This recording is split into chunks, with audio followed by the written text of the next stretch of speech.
नमस्कार विद्यार्थियों, मैं डी.आर. राड एक बार पुनः आपका 12th बायोलॉजी क्लास में स्वागत करता हूं। तो देखिए विद्यार्थियों, पिछले सेशन के अंदर, पिछले वीडियोज के अंदर हमने चर्चा की थी प्राग कोश की सामान्य संरचना तथा परिवर्धन। हमने ये देखा कि प्राग कोश प्रारंभ में अविभेदित कोशिकाओं का एक समूह होता है। धीरे धीरे इसके चारों तरफ एपिडर्मिस स्तर पाया जाता है। धीरे धीरे ये अविभेदित कोशिकाएं विभेदन करना प्रारंभ कर देती है और हाइपोडर्मिस स्तर का निर्माण कर लेती है। अब हाइपोडर्मिस स्तर की कुछ कोशिकाएं अपने आकार को बड़ा करते हुए क्या करती हैं, जीवद्रव्य को सघन कर लेती है। ऐसी कोशिकाओं को हमने नाम दिया था आर्किस्पोरियल सेल्स या परपस्सु कोशिकाएं। परपस्सु कोशिका ने क्या किया था, परिणत विभाजन किया था। इस विभाजन के परिणाम स्वरूप एक बना था प्राथमिक भित्तीय कोशिका और एक बनी थी प्राथमिक बीजाणुजन कोशिका। प्राथमिक भित्तीय कोशिका ने प्राकोश की भित्ति का निर्माण किया, जिसके हमने 4 स्तर पढ़े थे। सबसे बाहर एपिडर्मिस, फिर एंडोथीसियम, फिर मिडल लेयर और इसके बाद अंतिम सबसे भीतरी स्तर था अपना टेपिटम।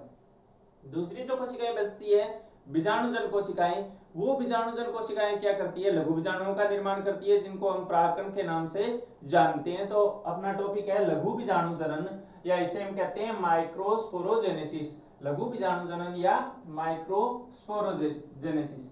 देखिए ये क्रिया हो कहाँ रही है, हमारे को पता है कि जो पुष्प का नर प्रजनन अंग है पुंमंग, उसकी प्रत्येक इकाई कहलाती है पुंकेसर। और पुंकेसर के 3 भाग होते हैं, पुतंतु, योजी और परागकोश।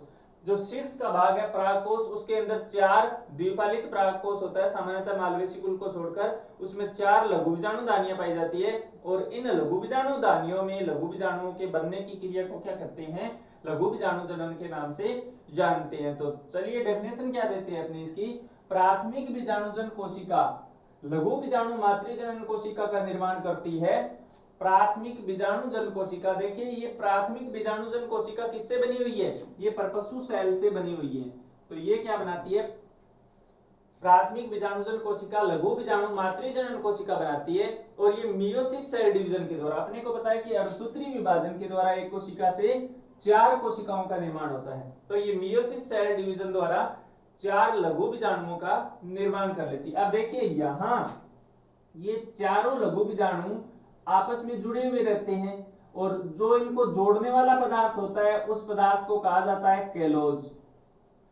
तो ये 4 लघु बीजाणुओं का जो ग्रुप है, जो समूह है, वो कैलोज की सहायता से आपस में जुड़ा हुआ है। इस कारण इसे हम लघु बीजाणु चतुष्क या टेट्राड के नाम से जानते हैं। अब देखिए ये लघु बीजाणु चतुष्क 4 लघु बीजाणुओं का एक ग्रुप है, एक समूह है। ये कितने प्रकार के होते हैं, तो इनको हम 4 भागों में डिवाइड कर सकते हैं। पहला जो अपना प्रकार है चतुष्फलकीय।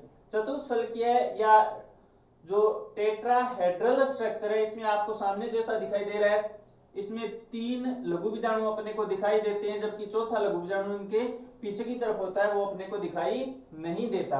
तो ये द्विबीजपत्री पादपों में जो टेट्राड पाया जाता है वो इस प्रकार का पाया जाता है। अगला जो अपना प्रकार है वो है आइसोबाइलेटरल, जिसे हम समद्विपार्श्व के नाम से भी जानते हैं। एक बीजपत्री पादपों में इस प्रकार का टेट्राड पाया जाता है। तो इस प्रकार के जो टेट्राड है, इस टेट्राड में चारों लघु बीजाणु एक ही तल में अपने को दिखाई दे रहे हैं। अगला जो प्रकार है वो है क्रोशित लघु बीजाणु चतुष्क। तो इस दौरान अपने क्या देखते हैं कि 3 लघु बीजाणु अपने को दिखाई देते हैं, लेकिन ऊपर वाले 2 दिखाई देते हैं। ऊपर वाले युग्म के दोनों लघु बीजाणु अपने को दिखाई देते हैं, जबकि नीचे वाले युग्म का केवल एक लघु बीजाणु अपने को क्या करता है, दिखाई देता है। तो इस प्रकार की स्थिति मैग्नोलिया के अंदर पाई जाती है। अगला जो अपना प्रकार है टी शेफ्ट का टेट्राड। तो ये जो टी शेफ्ट का टेट्राड होता है, इसमें 2 लघु बीजाणु तो क्या होते हैं, अनुप्रस्थ स्थिति में होते हैं, और 2 लघु बीजाणु क्या होते हैं, लंबवत स्थिति में पाए जाते हैं। एरिस्टोलोकिया के अंदर इस प्रकार का लघु बीजाणु चतुष्क पाया जाता है। और जो अपना 5वां और अंतिम प्रकार है वो है लाइनियर, जिसे हम रेखिक टेट्राड के नाम से भी जानते हैं। एलोफिला के अंदर पाया जाता है। इसमें आपको क्लियर दिखाई दे रहा है कि इस प्रकार का जो टेट्राड है, इसमें चारों के चारों लघु बीजाणु दिखाई देते हैं। और किस प्रकार से दिखाई देते हैं, एक रेखा के रूप में, रेखीय अनुक्रम के रूप में अपने को दिखाई देते हैं। तो ये हो गए अपने टेट्राड के सामान्य प्रकार या लघु बीजाणु चतुष्क के सामान्य प्रकार। अब देखिए अपने कुछ टर्म्स है लघु बीजाणुओं से संबंधित। देखिए लघु बीजाणु को ही अपने कालांतर में किस नाम से जानते हैं, लघु बीजाणु को ही अपने कालांतर में परागकणों के नाम से जानते हैं। तो ये परागकण किस प्रकार से व्यवस्थित रहते हैं, इसके आधार पर अपने इनके लिए कुछ टर्म्स काम में लेते हैं, कुछ शब्दावली काम में लेते हैं। तो वो टर्म्स कौन कौन सी है, इंपॉर्टेंट वर्ड है विद्यार्थियों, ध्यान देना, क्वेश्चंस में मोस्टली पूछ लिए जाते हैं, कंपटीशन एग्जाम में भी इससे संबंधित क्वेश्चंस पूछा जाता है, और 12th की बोर्ड एग्जाम के अंदर भी इससे संबंधित क्वेश्चंस अपने पूछा जाता है। पहला टर्म्स देखिए परागपिंड, परागपिंड या इन्हें हम कहते हैं पोलिनियम, पोलिनियम। दूसरा है संयुक्त परागकण, संयुक्त परागकण। और तीसरी स्थिति है बहुबीजाणुता, बहुबीजाणुता, पॉलीस्फोरीफेज। तो देखिए तीनों ही टर्म्स अपने लिए इंपॉर्टेंट है, अपने को इन तीनों ही टर्म्स के बारे में ध्यान रखना है। तो कंपाउंड जो पोलन ग्रेन है, देखिए क्वेश्चन कैसे पूछते हैं इसमें से,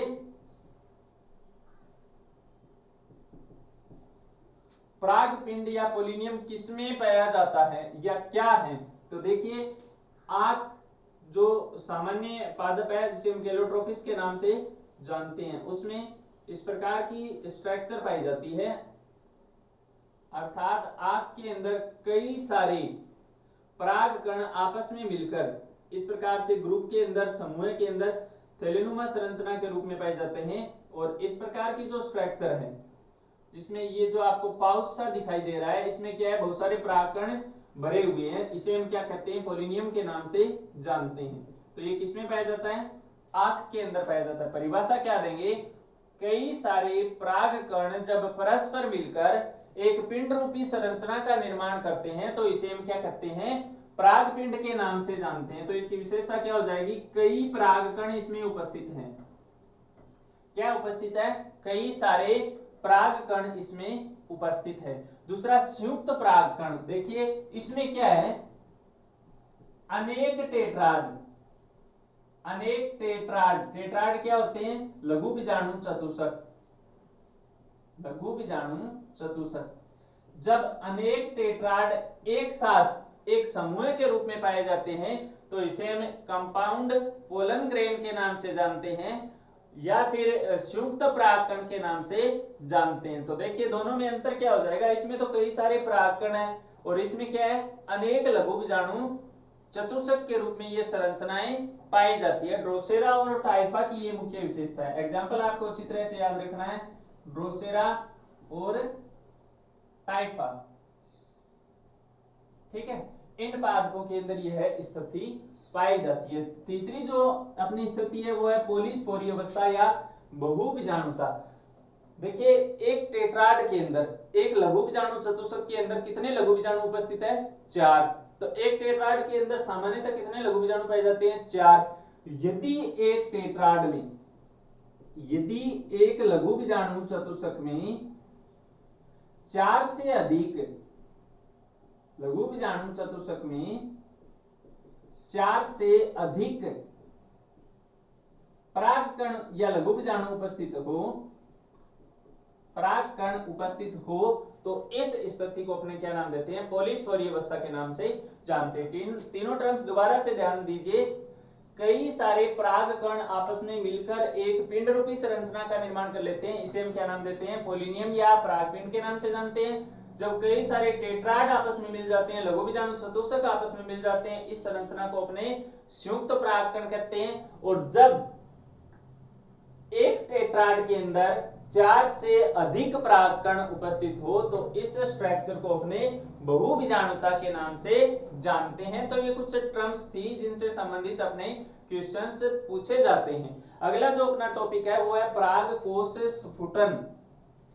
तो देखिए परागकोश स्फुटन में हमने थोड़ा बहुत पढ़ लिया था कि एंडोथीसियम पर की जो कोशिकाएं होती है उन पर अल्फा सेलुलोज का जमाव पाया जाता है, अल्फा सेलुलोज का जमाव पाया जाता है। और ये क्या होती है, आर्द्रता ग्राही कोशिकाएं होती हैं।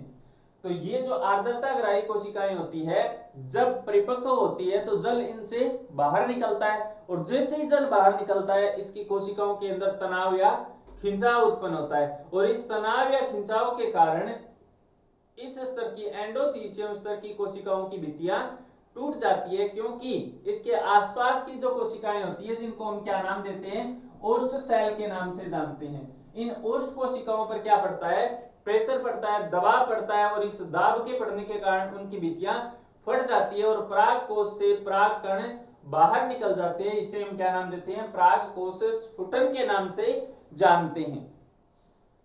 तो देखिए अपने पराग कोश स्फुटन की परिभाषा क्या देंगे।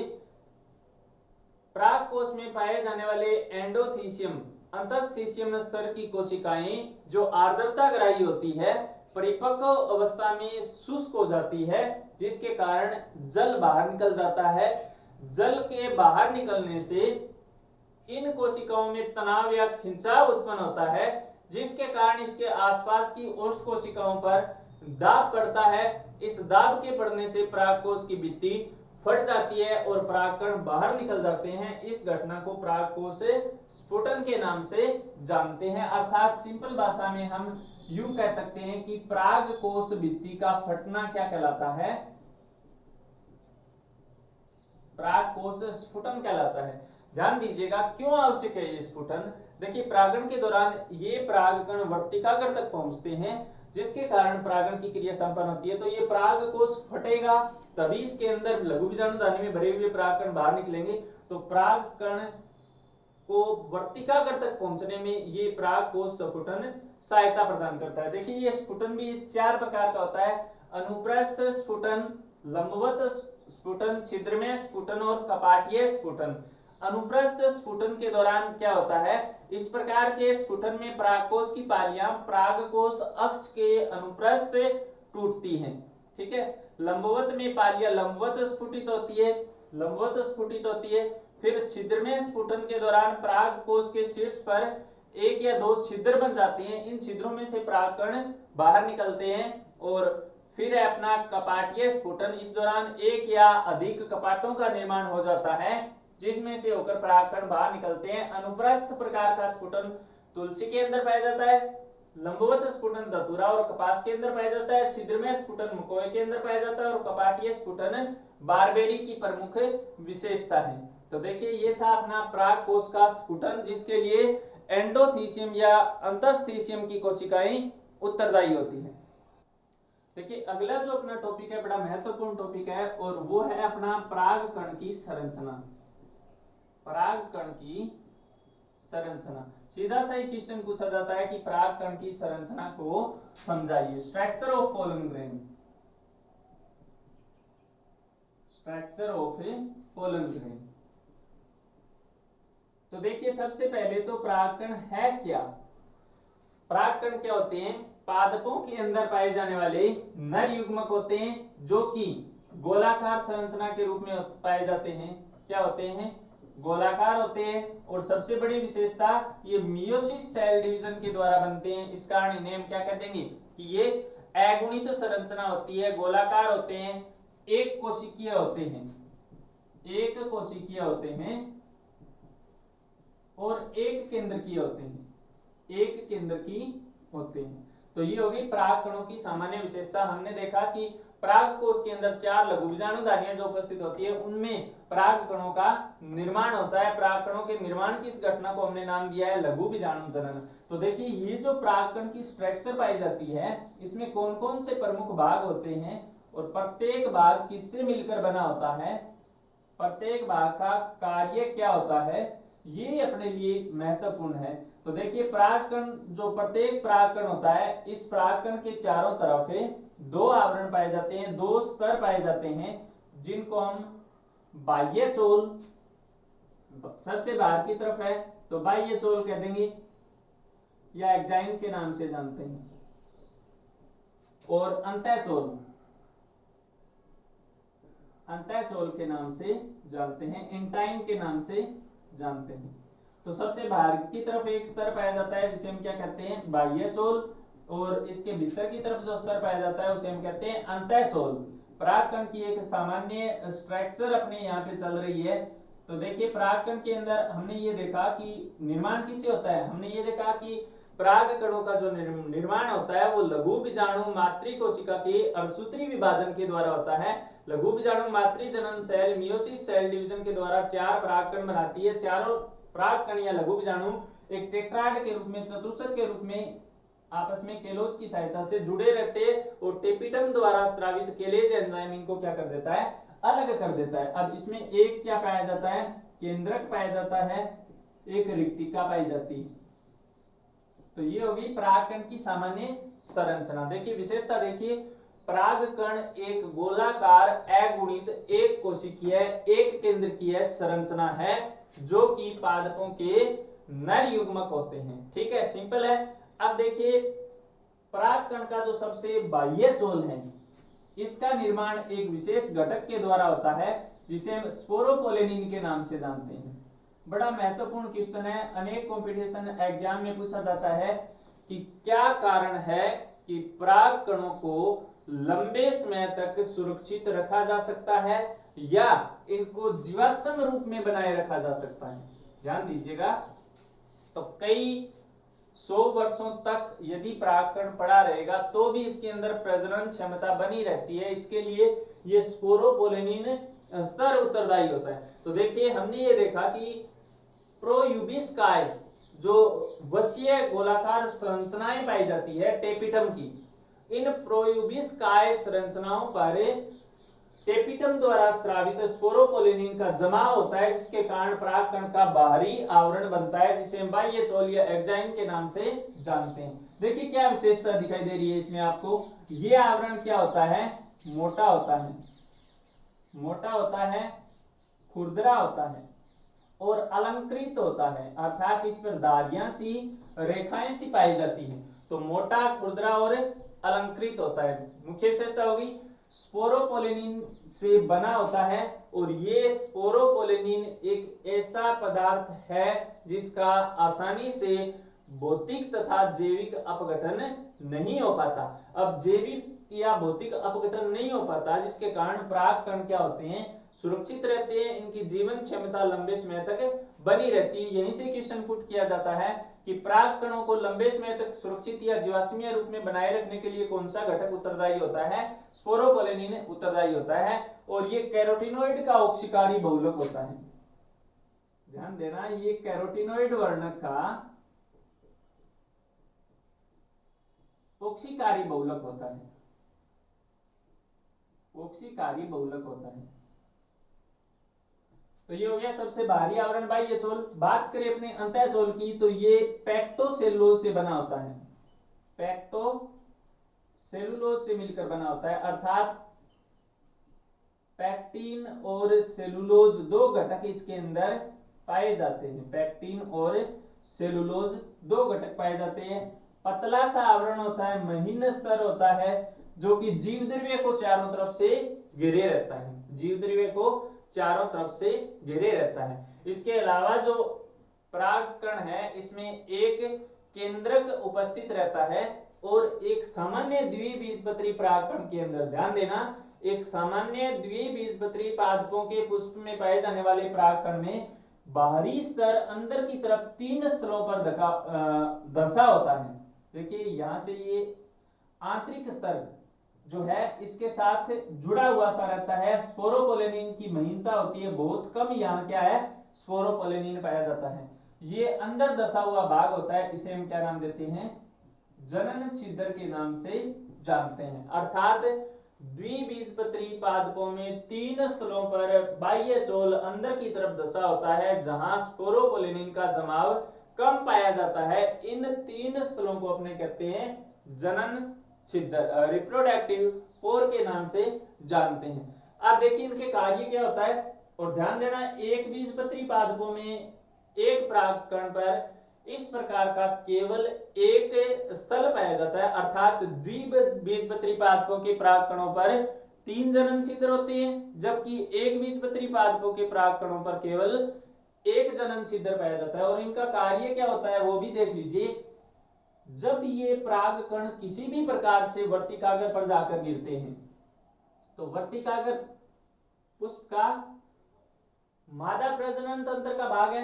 यहां जब ये परागकण गिरेगा तो इस परागकण से क्या निकलेगी, एक नलिका निकलेगी और उस नलिका को अपने नाम देते हैं पराग नलिका। अब ये पराग नलिका कहां से निकलती है, ये इस जनन छिद्र से निकलती है। तो इसका कार्य क्या हो जाएगा, जनन छिद्र का कार्य क्या हो जाएगा, पराग नलिका के विकास में सहायता प्रदान करना। ठीक है, तो ये हो गया अपना परागकण। एक परागकण की सामान्य संरचना, जिसमें सबसे बाहर की तरफ है बाह्य चोल, इसके भीतर की तरफ है अंतःचोल। बाह्य चोल स्पोरोपोलिन से बना होता है, कार्य होता है जीवाश्मीय रूप में बनाए रखना, लंबे समय तक इस परागकण को संरक्षित रखना। आंतरिक स्तर पेक्टोसेल्लोज से मिलकर बना होता है। बाह्य स्तर द्विबीजपत्री पादपों के परागकणों में 3 स्थानों पर अंदर की तरफ दशा होता है, जिसे हम जनन छिद्र कहते हैं। इन जनन छिद्रों में से किसी एक जनन छिद्र के द्वारा क्या निकलती है, पराग नलिका का उद्भव होता है, विकास होता है। ठीक है, और परागकण की लंबे समय तक प्रतिरोधकता या जीवन क्षमता के लिए कौन सा घटक उत्तरदायी है, स्पोरोपोलिन उत्तरदायी होता है, जो कि किसमें पाया जाता है, बाह्य चोल के अंदर उपस्थित रहता है। अब देखिए, ये तो होगी परागकण की सामान्य संरचना और इसके डेफिनेशन की क्या है। पादपों में पाया जाने वाला गोलाकार अगुणित एक कोशिकीय एक केंद्रकीय नर युग्मक क्या कहलाता है, परागकण कहलाता है। चलिए, ये होगी अपने परागकण की सामान्य संरचना। एक शब्द आता है पोलेन कीट। हमने जब टेपिटम का अध्ययन किया था वहां एक शब्द हमने पढ़ा था कि पोलेन कीट। ये पोलेन कीट क्या होता है, ये छोटे छोटे टर्म्स है जो अपने कंपटीशन के लिहाज से भी महत्वपूर्ण है और 12th एग्जाम के अंदर भी इससे संबंधित क्वेश्चंस पूछा जाता है। तो टेपिटम के द्वारा एक विशेष, टेपिटम क्या है, परागकोश भित्ति का सबसे आंतरिक स्तर, सबसे आंतरिक परत क्या कहलाती है, टेपिटम कहलाती है। इसके द्वारा एक सुगंधित तेलीय पदार्थ स्रावित किया जाता है, सुगंधित तेलीय पदार्थ स्रावित किया जाता है, जिसे हमें पोलेन कीट के नाम से जानते हैं। अब देखिए, सुगंधित है तो इसका कार्य क्या हो जाएगा, कीटों को आकर्षित करना, कीटों को आकर्षित करना। और तेलीय है, इसका मतलब कीटों से परागकण को चिपकाना,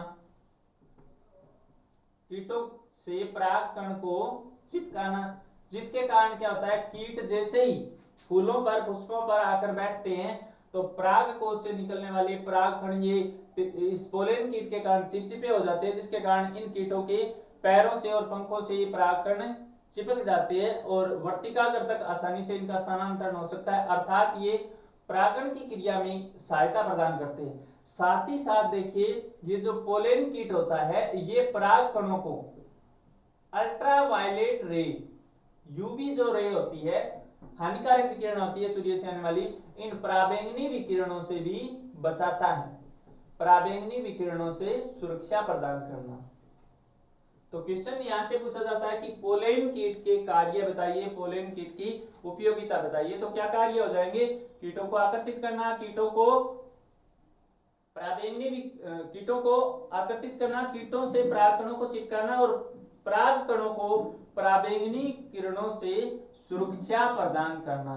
तो ये हो गए अपने पोलेन कीट के प्रमुख कार्य। और ध्यान देना, ये पोलेन कीट किनमें पाई जाती है, ये पाई जाती है कीट परागित जो पादप होते हैं ना, केवल उन्हीं में। कीटों के द्वारा जिन पादपों के पुष्पों में परागण होता है केवल उन्हीं में पोलेन कीट का स्तर पाया जाता है, जिसका श्रवण टेपिटम के द्वारा किया जाता है। तो ये टर्म्स हो गया अपना पोलेन कीट। ठीक है, अगला जो अपना टॉपिक है पराग एलर्जी। पराग एलर्जी, पोलन एलर्जी के नाम से इसे हमें जानते हैं। देखिए, हमने ये देखा कि परागकण के सबसे बाहर की तरफ बाह्य चोल पाया जाता है और बाह्य चोल के अंदर की तरफ इंटाइन पाया जाता है, अंतःचोल पाया जाता है। इस बाह्य चोल और अंतःचोल के बीच अनेक प्रकार की प्रोटीन भरी रहती है। जैसे ही ये परागकण नमी के संपर्क में आता है, नमी के संपर्क में आने पर यह प्रोटीन बाहर निकल जाती है और बाहर निकलने के पश्चात ये जीवों की त्वचा के संपर्क में आकर उस त्वचा को अति संवेदनशील बना देती है, पराग कणों से होने वाली इस प्रकार की एलर्जी को अपने क्या नाम दे देंगे, पराग एलर्जी के नाम से जानते हैं। देखिए एलर्जी होती क्या है, किसी भी जीव के अंगों का, कोशिकाओं का किसी क्रिया के प्रति अति संवेदनशील होकर प्रतिक्रिया दर्शाना ही क्या कहलाता है, एलर्जी कहलाता है। दम्मे के जो और अस्थमा के जो रोगी होते हैं, इनमें पराग कणों के धूल धुएं के प्रति क्या पाई जाती है, एलर्जी पाई जाती है। दौरे पड़ने शुरू हो जाते हैं धूल धुएं या फिर पराग कण के कारण। तो यदि यह क्रिया पराग कण के कारण हो रही है तो इसे हम क्या कहते हैं, पराग एलर्जी के नाम से जानते हैं। कांग्रेस घास या गाजर घास इसका सामान्य एग्जाम्पल है। गाजर घास पार्थेनियम के नाम से इसे हम जानते हैं, पार्थेनियम। चिनोपोडियम जो है इसके परागकण भी एलर्जी उत्पन्न करते हैं, चिनोपोडियम। इसके साथ साथ जो अरंडी के परागकण है इनके द्वारा भी क्या होती है, पराग एलर्जी उत्पन्न हो सकती है। और मक्का के जो परागकण है इनके द्वारा भी एलर्जी उत्पन्न हो सकती है। ज्वार के जो परागकण है इनके द्वारा एलर्जी उत्पन्न हो सकती है। परिभाषा क्या देंगे, पराग कणों के बाह्य चोल तथा अंतःचोल के बीच पाई जाने वाली प्रोटीन नमी की उपस्थिति में बाहर निकलकर जीवों में पराग एलर्जी उत्पन्न करती है। ठीक है, जीवों में एलर्जी उत्पन्न करती है जिसे हम क्या नाम दे देंगे, पराग एलर्जी के नाम से जानते हैं। मनुष्य में सामान्यतः यह क्रिया पाई जाती है। अब देखिए एक शब्द आता है हे फीवर या हे जवर के नाम से इसे हम जानते हैं, हे फीवर, हे जवर। तो देखिए पराग कणों के कारण मनुष्य के अंदर जो एलर्जी उत्पन्न होती है उससे यदि फीवर हो जाए, उससे अगर जवर हो जाए तो इसे हम क्या नाम देते हैं, हे फीवर या हे जवर के नाम से जानते हैं। तो क्वेश्चन पूछा जाता है हे फीवर या हे जवर के लिए कौन सा कारक उत्तरदायी है, बैक्टीरिया, वायरस, प्रोटोजोआ या परागकण। तो अपना आंसर क्या जाएगा, परागकण है। क्या पराग कणों के द्वारा उत्पन्न एलर्जी के कारण जो मनुष्य के अंदर जवर उत्पन्न होती है उसे हमें हे फीवर या हे जवर के नाम से जानते हैं। तो ये होगी पराग एलर्जी।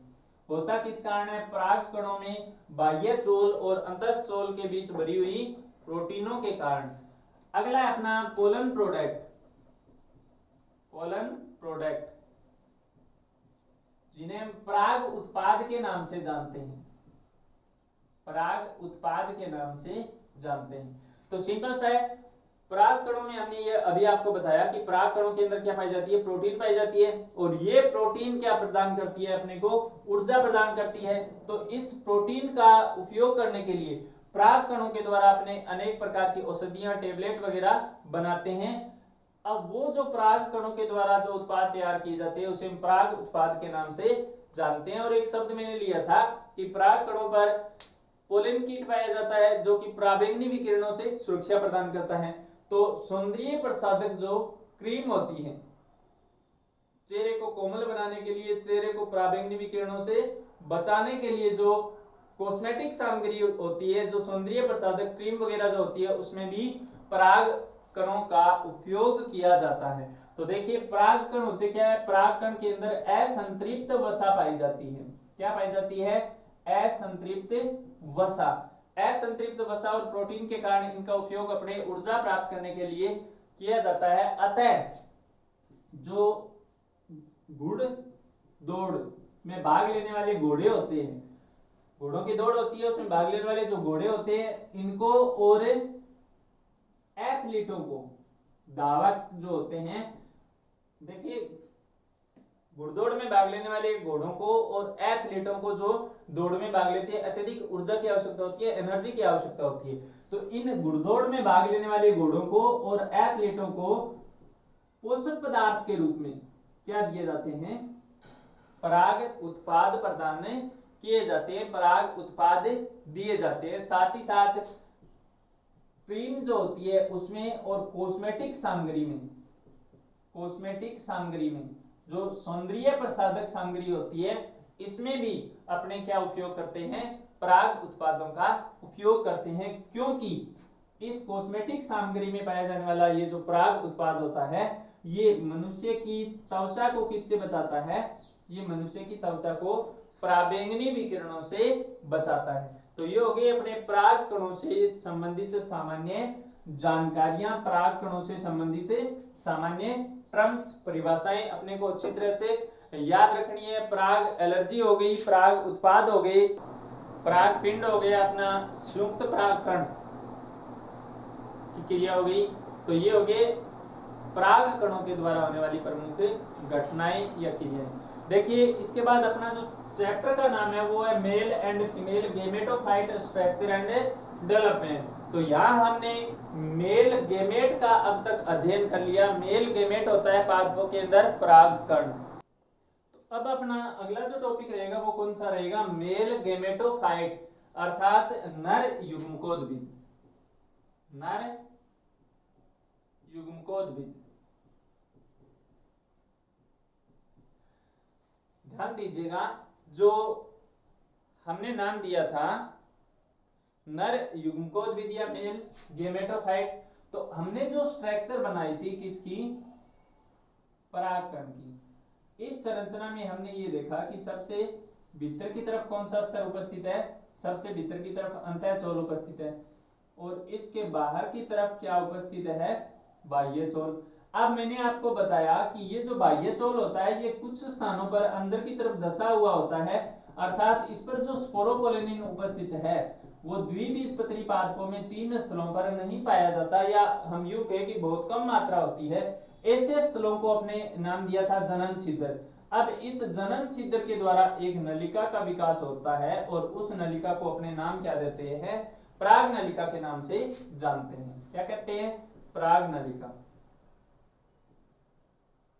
पराग नलिका। ये क्या हो गया इसका, बाह्यचोल एक्साइन, और ये क्या हो गया इसका इंटाइन अंतःचोल, और ये क्या हो गई अपनी पोलन ट्यूब हो गई, पराग नलिका हो गई। अब देखिए ये जो संरचना है इसे ही अपने क्या नाम दे देंगे, नर युग्मकोद्भिद के नाम से जानते हैं। परिभाषा क्या देंगे कि एक परिवर्धित या अंकुरित परागकण को, एक परिवर्धित या अंकुरित परागकण को क्या कहते हैं, नर युग्मकोद्भिद के नाम से जाना जाता है। ठीक है, तो देखिए यहां नर युग्मकोद्भिद का निर्माण किससे हो रहा है, यहां नर युग्मकोद्भिद का निर्माण किससे हो रहा है, ये निर्माण हो रहा है परागकण से। तो हम यूं कह सकते हैं कि नर युग्मकोद्भिद की प्रथम कोशिका कौन सी है, परागकण है। तो हम कह सकते हैं कि नर युग्मकोद्भिद की प्रथम कोशिका परागकण है, अर्थात पराग कणों से जनन छिद्र द्वारा जब पराग नलिका का विकास हो जाता है तो इस संरचना को अपने क्या नाम दे देते हैं, इस संरचना को अपने नर युग्मकोद्भिद के नाम से जानते हैं। अब देखिए इस नर युग्मकोद्भिद की विशेषता क्या होती है। सर्वप्रथम क्या हमने बनाया था, ये जो परागकण की स्ट्रक्चर बनाई थी, इस स्ट्रक्चर में मैंने आपको बताया कि सबसे बाहर की तरफ अपना कौन सा लेयर पाया जाता है, कौन सा आवरण पाया जाता है, अपना बाहरी लेयर होती है बाह्यचोल, फिर अंतःचोल, और यहाँ पे मैंने एक सेल बनाई थी, आपको ध्यान हो तो, जिसे हमने नाम दिया था एक केंद्रक। ठीक है, एक केंद्रक या एक सेल, एक कोशिका। अब ये सेल या कोशिका क्या करती है, सर्वप्रथम क्या करती है, विभाजन करती है, और इसका केंद्रक विभाजन होने के परिणाम स्वरूप एक बड़ी संरचना बना देगा और एक छोटी संरचना का विकास हो जाएगा। इस केंद्रक ने क्या किया, विभाजन किया, डिवीजन किया, और डिवीजन करने के पश्चात इस परागकण में एक बड़ी स्ट्रक्चर बन गई और एक छोटी संरचना का विकास हो गया। इस बड़ी कोशिका को तो हमने नाम दे दिया कायिक कोशिका। ठीक है, और इस छोटी कोशिका को हमने नाम क्या दे दिया, जनन कोशिका। ठीक है, दोबारा ध्यान दीजिए, परागकण में पाया जाने वाला केंद्रक के विभाजन करके एक बड़ी कोशिका और एक छोटी कोशिका का निर्माण करता है। बड़ी कोशिका को अपने कायिक कोशिका कहते हैं और छोटी कोशिका को अपने जनन कोशिका कहते हैं। अब देखिए ये द्विकोशिकीय अवस्था होगी, अर्थात इस संरचना में कितनी कोशिकाएं उपस्थित है, 2 कोशिकाएं। तो अधिकांश पादपों में जो परागण की क्रिया होती है, अर्थात ये परागकण वर्तिकाग्र पर गिरता है, ये परागण की क्रिया इसी अवस्था में होती है, अर्थात अधिकांश पादपों में जो परागण होता है उस दौरान पराग कण के अंदर दो कोशिकाएं प्रेजेंट रहती है, एक बड़ी कोशिका जिसे हमने नाम दिया है कायिक कोशिका और एक छोटी कोशिका जिसे हमने नाम दिया है जनन कोशिका। अब देखिए इस कायिक कोशिका के अंदर केंद्रक बड़े आकार का होता है, प्रारंभ में गोलाकार होता है और फिर इसकी आकृति अनियमित हो जाती है। और इस कायिक कोशिका में जो आरएनए पाया जाता है वो इस जनन कोशिका के आरएनए से क्या होता है, अधिक होता है। ध्यान दीजिएगा, कायिक कोशिका का आकार जनन कोशिका से बड़ा होता है। कायिक कोशिका में केंद्रक का आकार भी जनन कोशिका के केंद्रक से बड़ा होता है। कायिक कोशिका में आरएनए की मात्रा जनन कोशिका के आरएनए से अधिक होती है और ये कायिक कोशिका ही, ऐसा माना जाता है कि ये कायिक कोशिका ही भविष्य के अंदर पराग नलिका का विकास करती है। तो कायिक कोशिका पराग नलिका के विकास में, निर्माण में सहायक होती है। देखिए जनन कोशिका में क्या होता है, जो केंद्रक होता है प्रारंभ में लेंस के आकार का होता है और बाद में ये केंद्रक क्या हो जाता है, चपटा हो जाता है। अब चपटा केंद्रक होने के पश्चात क्या होता है, ये जनन कोशिका, देखिए कायिक कोशिका तो क्या हो गई, पराग नलिका के विकास में काम में आ गई, नष्ट हो गई। हम यूं कहे कि कायिक कोशिका का कार्य पूर्ण हो गया, पराग नलिका का क्या करना, निर्माण करना, विकास करना। अब अपने पास कौन सी कोशिका बची है, अब अपने पास बची है जनन कोशिका। और ये जनन कोशिका क्या बनाती है, पादपों के मेल गेमेट का निर्माण करती है, मेल गेमेट का निर्माण करती है, नर युग्मक केंद्रक का निर्माण करती है, नर युग्मक केंद्रक का निर्माण करती है। अर्थात जनन कोशिका में समसूत्री विभाजन होता है और इस समसूत्री विभाजनों के द्वारा पादपों के नर युग्मकों का निर्माण होता है। तो हम यूं कहें कि ये जनन कोशिका है और इसमें क्या हुआ, समसूत्री विभाजन हुआ, तो ये क्या बन गए, दो नर युग्मक। अंतिम कोशिका यहाँ पे जो अपने मान सकते हैं कायिक कोशिका, ये क्या कर रही है, लगातार पराग नलिका का विकास कर रही है। इसका काम यहाँ पे खत्म हो जाएगा पराग नलिका के विकास के साथ ही। अब देखिए ये जो जनन कोशिका में समसूत्री विभाजन होता है तो ये नर युग्मकों के निर्माण के लिए उत्तरदायी होता है और ये जो क्रिया होती है ये परागण के पश्चात होती है। ध्यान दीजिए, प्रारंभ में पराग कण के अंदर एक कोशिका, एक केंद्रक पाया जाता है, फिर इस केंद्रक ने क्या किया, विभाजन किया, एक बड़ी कोशिका बनी जिसे हमने कायिक कोशिका नाम दिया, एक छोटी कोशिका बनी जिसे हमने जनन कोशिका नाम दिया। इस अवस्था में, द्विकोशिकीय अवस्था में, ये परागकण वर्तिकाग्र पर गिर गया, अर्थात परागण की क्रिया होगी। अब इस कायिक कोशिका ने तो क्या कर लिया, पराग नलिका का विकास कर लिया और इस जनन कोशिका ने क्या किया, समसूत्री विभाजन के द्वारा दो नर युग्मकों का निर्माण किया। अब इस जनन कोशिका ने समसूत्री विभाजन द्वारा क्या बना लिए, दो नर युग्मक बना लिए। अर्थात इन जनन कोशिका ने जो समसूत्री विभाजन किया है, नर युग्मक बनी है, यह घटना होती है परागण के पश्चात, परागण के बाद। लेकिन कुछ पादपों के अंदर, जैसे कुल्फा या बंदरबांटी जो पादप का एग्जाम्पल है, इनके अंदर यह घटना, कौन सी घटना, नर युग्मकों के निर्माण की घटना परागण से पहले संपन्न हो जाती है। ठीक है। और चुकंदर के अंदर, जो के अंदर परागकोश में जब परागण उपस्थित रहते हैं, जो और चुकंदर के अंदर यह घटना कहां हो जाती है, जब परागकोश में पराग कण बनते हैं उसी दौरान यह क्रिया हो जाती है। अर्थात नर युग्मक तीन प्रकार से बन सकते हैं, पहली परागकोश में उपस्थित रहते हुए जो चुकंदर के अंदर, दूसरा परागण के पहले कुल्फा बंदरबांटी के अंदर, और तीसरा अधिकांश पादपों में परागण के तुरंत पश्चात क्या बनते हैं, नर युग्मक बनते हैं, नर युग्मकों का निर्माण होता है। अब देखिए पहला टॉपिक अपना कंप्लीट हो गया, mail gametophyte structure and development. देखिए हमने ये देखा कि नर युग्मकोद्भिद जो है एक अंकुरित परागकण को कहा जाता है, जिसका निर्माण लघु बीजाणु जानी में लघु बीजाणु मातृजनन कोशिका के द्वारा होता है। और परागकण कायिक कोशिका के द्वारा जनन छिद्र से होते हुए एक नलिका बनाता है जिसे हमने नाम दिया प्राग नलिका। इस प्राग नलिका में पाया जाने वाला ही जो जनन कोशिका होती है, यह जनन कोशिका समसूत्री विभाजन के द्वारा दो नर युग्मक बनाती है। ये दोनों नर युग्मक, ध्यान देना यहाँ आप थोड़ा समझने की कोशिश कीजिए। यह घटना हो रही है परागण के बाद, अधिकांश पादपों में यह घटना हो रही है परागण के बाद। और परागण की क्रिया कहाँ होती है? परागण की क्रिया होती है वर्तिकाग्र पर। ये वर्तिकाग्र होगी पौधे का मादा प्रजनन भाग। अब यहाँ क्या गिरा? परागण गिरा, परागकण गिरा। इस घटना को हमने नाम दिया परागण। अब देखिए ये नलिका इस वर्तिकाग्र में आगे बढ़ती है, ठीक है। पराग नलिका का जो विकास होता है वो वर्तिकाग्र में किस तरफ होता है? अंडाशय की तरफ होता है। हमेशा ही अंडाशय, नीचे अंडाशय उपस्थित है, इस अंडाशय की तरफ है इस पराग नलिका का विकास होता है। और अंडाशय में क्या संरचना है? बीजांड उपस्थित है। तो अब ये पराग नलिका यहाँ से होते हुए किस में प्रवेश करेगी? ये यहाँ से होते हुए बीजांड में प्रवेश करेगी और बीजांड में अपने दोनों नर युग्मकों को छोड़ देगी। एक नर युग्मक अंड कोशिका के साथ मिल जाएगा और दूसरा नर युग्मक सेकेंडरी न्यूक्लियस के साथ मिल जाएगा, द्वितीयक केंद्रक के साथ मिल जाएगा। इस प्रकार से यहाँ दो बार निषेचन हो जाएगा। इस घटना को कहते हैं दोहरा निषेचन।